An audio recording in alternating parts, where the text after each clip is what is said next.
వచ్చింది పాలు మంగిపోయే రోజు. ఇంకా ఆయన రమ్మనల్ల ఇది కానీ ఇట్లే ఉంటుంది, ఇట్లా మూలే క్లోజ్ కాలేదు. నేను మొన్న చూసి ఇట్లే ఓపెన్ లోనే ఉంది కదా అనుకున్నా అప్పుడే. ఆయన రేపు చెప్దాంలే ఎల్లుండి రమ్మని చేపిస్తామని. ఆయన పెద్ద డబ్బులు ఎంత 3,500 4,000 అవుతుంది రిపేర్ కా. దానికంటే అట్లా ఇది క్లీనింగ్ ఈ స్టవ్ అంతా.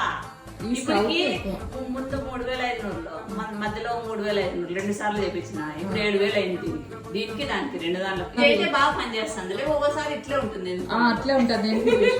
ఇంకోసారి రిపేర్ వస్తాయి. రిపేర్ చేయించాలంటే కొత్త తీసుకుంటా. కొత్త తీసుకుంటే ఇదే కంపెనీ తీసుకుంటా నేను. టైల్ గా బాగుందండి, చూడడానికి అయితే బాగా నచ్చింది. కానీ ఏం చేస్తాము, ఇట్లా రిపేర్ వస్తుంది, రిపేర్ వస్తుంది. మంటగానే అంత అనుకున్నట్టు రాదు. అంటే చిన్న సిమ్లో పెట్టుకునే వాళ్ళు సరిపోతుంది. నాకైతే బాగా రాదు మంట, తొందరగా అయ్యే వాళ్ళ పని.